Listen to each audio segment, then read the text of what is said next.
ეს სწორედ ის ადგილია, მაყურებელს მინდა ვაჩვენო, რა ადგილიც იყო 17 წლის წინ ბრძოლის მთავარი კერა. სწორედ აი ამ ადგილებში გაიმართა უთანასწორო ბრძოლა, რა დროსაც ცხინვალიდან პოზიციებიდან, საბრძოლო პოზიციებიდან უკან დახეული ქართული ოცეული, ეს იყო მეორე ქვეითი ბრიგადის საინჟირო დანაყოფი, რუსი ოკუპანტების ალყაში მოექცა. აი ამ ადგილებში იყვნენ გამაგრებული რუსი ოკუპანტები, ისინი იყვნენ მძიმე ტექნიკით ამ ადგილებში ჩასაფრებულები, მათ ყავდათ ქვეითა საბრძოლო მანქანები, ტანკები, ხოლო ქართული ოცეული იყო სუბუქად შეიარაღებული, მათ სუბუქი ცეცხლსასროლი იარაღი გააჩნდათ მხოლოდ. სწორედ ეს შეიარაღებაა საინჟინრო დანაყოფის, ასე ვთქვათ, შტატში. სწორედ უთანაბრძოლო ბრძოლაში ჩაებდნენ ქართველი გმირები 17 წლის წინ, სწორედ ამ დღეს და დაახლოებით 1 საათს გაგრძელდა ეს საბრძოლო დაპირისპირება. ოკუპანტებმა მათ მძიმე შეიარაღებიდან გაუხსნეს ცეცხლი, იყო საკმაოდ ინტენსიური სროლა და 17 გმირი დაეცა ამ ადგილებზე, 17 გმირი დაკარგა საქართველომ სწორედ აი ამ ადგილებში. გადარჩა მხოლოდ რამდენიმე და ისინიც გადარჩენილები, დაჭრილები ადგილობრივმა მოსახლეობამ შეიფარა და დღეს ამ ადგილებში ახლა ყოველწლიურად მოდიან ოჯახის წევრები, ისინი იხსენებენ თავიანთ ძმებს, თავიანთ შვილებს, თავიანთ მამებს, რომლებმაც აქ გმირული წინააღმდეგობა გაუწიეს რუსულ საოკუპაციო არმიას და მათთვის საკმაოდ მტკივნეულია იმ დღეების გახსენება, რა დროსაც მათი ოჯახის წევრი დაეცა ბრძოლის ველზე. ამტკიცა რომ ის იყო ნამდვილი ქართველი კაცი და გმირულად დაიღუპა ამ ადგილას. ტყვეთ ჩაბარებას და ბიჭების დატოვებას არჩია, რომ თავის სიკვდილით დაესრულებინა ეს ყველაფერი. ჩაიხუტა თავის ნათლული, მამაო ჩვენო, წაუკითხიათ ბიჭებს. ჩაიხუტა მისი ნათლული, რომელიც უკვე რომანზოიდეს სისხლიდან იცლებოდა. ბიჭები ეუბნებოდნენ, ალეკო მივხვდით, რასაც აკაპირებდა, რომ არ გააკეთო. თავს უშველე წადი შეგიძლია, დაგვტოვე, მაგრამ მე არ თქვენ დაგტოვებთ. არჩემს ნათლურს ჩავაბარებ და ჩაიხუტა მისი ნათლული და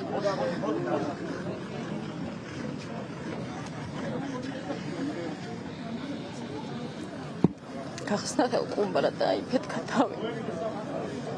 ძალიან გმირად შეეწირა, რა თქმა უნდა, თავის ქვეყანას, თავის მეგობრებს, თავის სამშობლოს. ნამდვილად სამაყვა, მაგრამ ძალიან მტკივნეული დღე არის. 17 წელი ტკივილიანი, ყოველი დღე ტკივილით ახსავსე ჩვენი ოჯახისთვის, რომ ჩვენი ოჯახის წევრი, ჩვენი ძმა, ჩვენს გვერდით არ არის.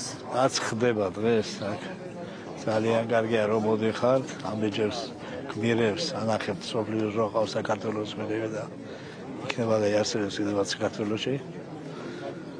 და მომავალი ნახავს ამას, მომავალი რო ეს მომავალი გაიძება ასეთი გმირები იყო, მინდა რომ ცოცხალი გმირები გაზარდოს ეს მომავალი. ეს საქართველოში 21 საუკუნეში მოხდა და იყო და იქნება სულ არ გადაშენდება საქართველო.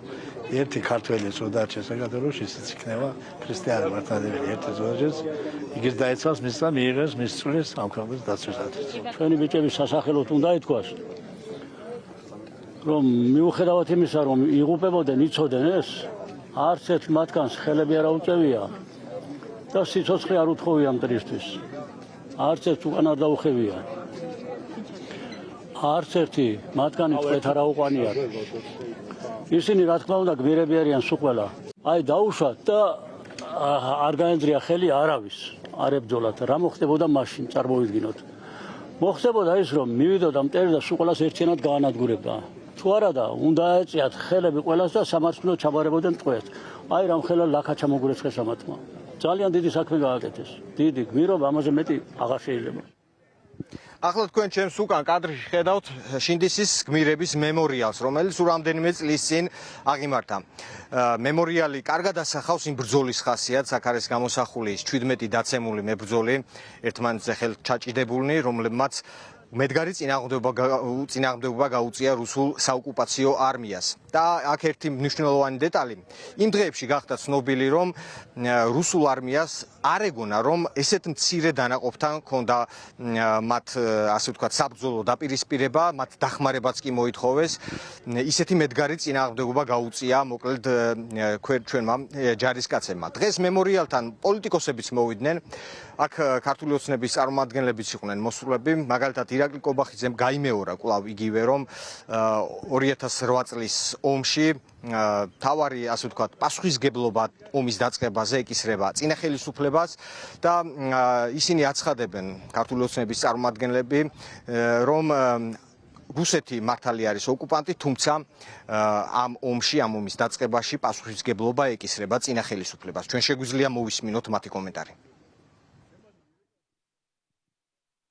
სანამ ეს გმირები იარსებებენ, ყველა უნდა ვიყოთ დარწმუნებული, რომ საქართველო ყოველთვის იარსებებს. სწორედ ესეთი გმირობებით, ამ ადამიანების ქმედებით ვაკ გარანტია, რომ საქართველო უკვდავია. განაცვიფრეს და მოწინააღმდეგე დენად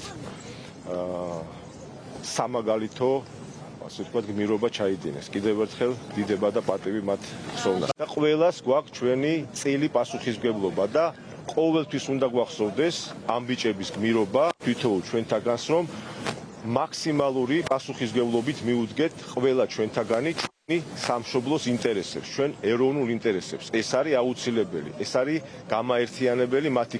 რაც შეეხება ომის დაწყებას, ომი ვინ დაიწყო, ეს არის დოკუმენტი დაფიქსირებული, სადაც თქვენ პარტიასაც აქვს ხელმოწერით დადასტურებული ეს ყველაფერი.